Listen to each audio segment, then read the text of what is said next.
సనాతన ధర్మం అనే పేరుకే అర్థం తెలుసుకుంటే దీన్ని ఎవరూ పరిమార్చలేరని స్పష్టమవుతుంది. సనాతనం అంటే శాశ్వతం అని అర్థం.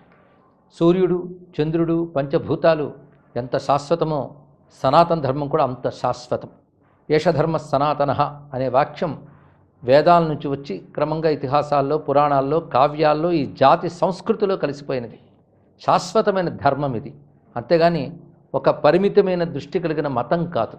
అలాంటి సనాతన ధర్మం యొక్క గొప్పతనాన్ని తెలుసుకోవాలంటే ఎంతమంది మహాత్ములు దీనిలో వచ్చారు, ఎన్ని అద్భుతమైన బోధలు చేశారు, ఎన్ని గ్రంథాలు రచించారు, వాటిని అధ్యయనం చేసిన వారు మాత్రమే దీని గురించి మాట్లాడాలి. సనాతన ధర్మం యోగశాస్త్రం, ధర్మశాస్త్రం, మంత్రశాస్త్రం, తత్వశాస్త్రం ఇలాంటి అనేక రకాల శాస్త్రాలతో కూడినది. ఒక విజ్ఞానం దీనికి ప్రధానమైన ఆధారం.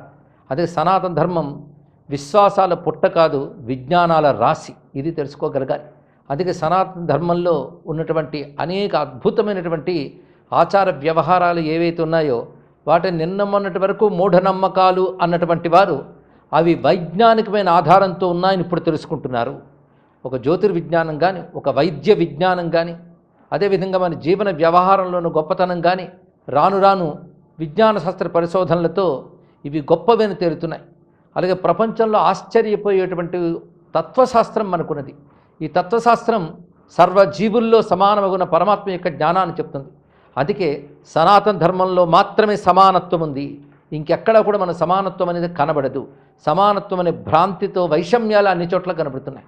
ఎందుకంటే నా మతం తప్ప మిగిలిన మతం వాళ్ళందరూ కూడా దుర్మార్గులు, కాఫీర్లు, సైతాన్లు అనేటువంటి మతాలు సమానత్వాన్ని ఎలా చెప్తాయి? ఎవరు ఏ ధర్మంలో ఉంటే వారు ఆ ధర్మంలోనే తరిస్తారని చెప్పే సనాతన ధర్మం కంటే గొప్ప ధర్మమే ఉంటుంది. అందుకే సమం సర్వేషు భూతేషు తిష్టంతం పరమేశ్వరం అని చెప్పినటువంటి సనాతన ధర్మం కంటే సమానత్వం చెప్పింది ఎవరు? అయితే మూఢ విశ్వాసాలు అనేటువంటివి సాపేక్ష సిద్ధాంతమే. ఎందుకంటే మన విశ్వాసాలన్నీ విజ్ఞానాలని ఇప్పుడు రుజువు అవుతున్న కాలం. అలాగే తారతమ్యాలు, వైరుధ్యాలు అంటారా, అది సనాతన ధర్మంలో లేదు, మానవ స్వభావంలో ఉన్నది. సృష్టి ఎప్పుడూ సమానంగా ఒక్కలా ఉండదు. వైరుధ్యము, వైవిధ్యము ఉండి తీరుతాయి. వివిధత్వమే వైవిధ్యం. వివిధత్వం అంటే ఒక్కొక్క స్వభావం ఉంటుంది. రకరకాల వృత్తులు వాళ్ళు ఉంటారు, రకరకాల ఆలోచన విధానాలు వాళ్ళు ఉంటారు, రకరకాల జీవన రీతులు వారు ఉంటారు. ఇది ప్రతి మానవ సమాజంలో ఉంటుంది. అలా వివిధ విధములైనటువంటి ఆలోచనాధారణలు, వివిధమైన జీవన విధానాలు బట్టి ఒక వైవిధ్యం ఏర్పడుతుంది.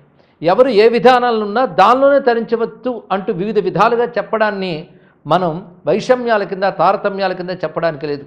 సనాతన ధర్మంలో అన్ని వర్గాల్లోని యోగులు పుట్టారు, మహాత్ములు పుట్టారు, దేశాన్ని శాసించినటువంటి పెద్దలు పుట్టారు. అది తెలుసుకోవాలి. అదే సనాతన ధర్మ గ్రంథాలు చదవని వాళ్ళు, పరిశోధన చేయని వాళ్ళు మాత్రమే మాట్లాడుతున్న మాటలు.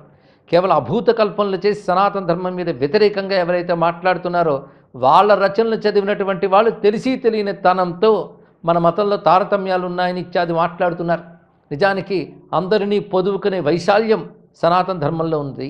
అందుకే సర్వజీవుల్లో ఉన్న ఒక పరమాత్మ గురించి చెప్పేటువంటి సనాతన ధర్మం కంటే సమాన ధర్మం మరొకటి కనబడదు. సమం సర్వేషు భూతేషు అని చెప్పడమే కాకుండా యోమాం పశ్యతి సర్వత్ర సర్వంచ మయి పశ్యతి అని చెప్పిన భగవద్గీత వాక్యం తెలుసుకుంటే అన్నిట్లో పరమాత్మలో అందరినీ చూసేవాడే యోగి అని చెప్పినది. అటువంటి యోగి కావాలని తప్పించేటువంటి సనాతన ధర్మ మార్గానికి నమస్కారం. సనాతన ధర్మాన్ని ఏ ఒక్కరూ పరిమార్చలేరు. కేవలం రాజకీయ ప్రయోజనాల కోసం మాత్రమే సనాతన ధర్మ ద్రోహులు మాట్లాడుతున్నారు.